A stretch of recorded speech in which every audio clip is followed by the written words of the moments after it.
کیا زرداری صاحب گرفتار ہو سکتے ہیں؟ اس ملک میں سب کچھ ہو سکتا ہے. یہاں تو حضرت اس نظام میں حضرت سب کچھ ہو سکتا ہے. زرداری صاحب کے حوالے سے جو اقدامات ادھر ادھر سے ہم دیکھ رہے ہیں تو اس سے تو لگتا یہ ہے کہ شاید یہ گرفتاری بھی شاید پبلک کے سامنے آ جائے ایک دن. کوئی ایسا امکان موجود ہے مولانا فضل الرحمان کے اوپر بھی کوئی نیب کا کیس کھولیں اور مولانا صاحب کو بھی اندر ڈال دیں؟ پٹیالہ جیل کا ایکسل صاف کر رہے ہیں. اللہ نہ کرے میرے اوپر اگر کوئی چیز آئے گی تو وہ نیب ہی کے گلے پڑ جائے گی جی. میں اس حوالے بڑا اسٹرانگ آدمی ہوں جی. اتنا آپ کو کوئی ہاتھ نہیں ڈال سکتا؟ سوال ہی پیدا نہیں ہوتا جن کے گلے پڑے گا جی. ہمارا کچھ ہے نہیں جی. ماں ہیچ نظارے غم ہیچ نظارے.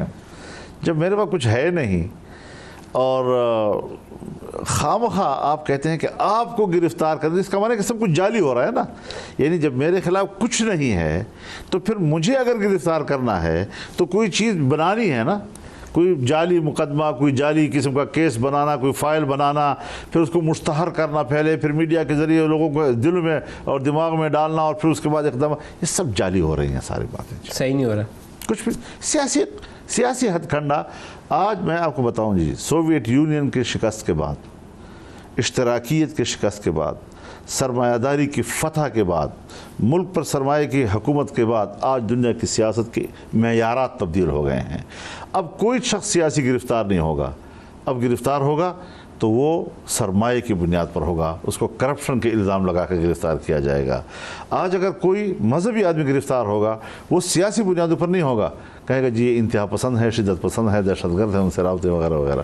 یہ دو چیزیں آج دنیا کی سیاست کا محور ہوں گی مخالفین کے لیے. یا کرپشن کے الزام میں سیاسی آدمی گرفتار ہوگا، پوری دنیا میں آپ جائیں گے، یا دہشت گردی اور شدت پسندی کی بنیاد پر لوگ گرفتار ہوں گے. آج سیاسی لوگوں کے خلاف جتنے ادارے کام کر رہے ہیں وہ کرپشن کے حوالے سے کر رہے ہیں، اور مذہبی دنیا کے بارے میں جو کارروائیاں ہو رہی ہیں وہ اسی دہشت گردی اور انتہا پسندی کے حوالے سے ہو رہی ہیں.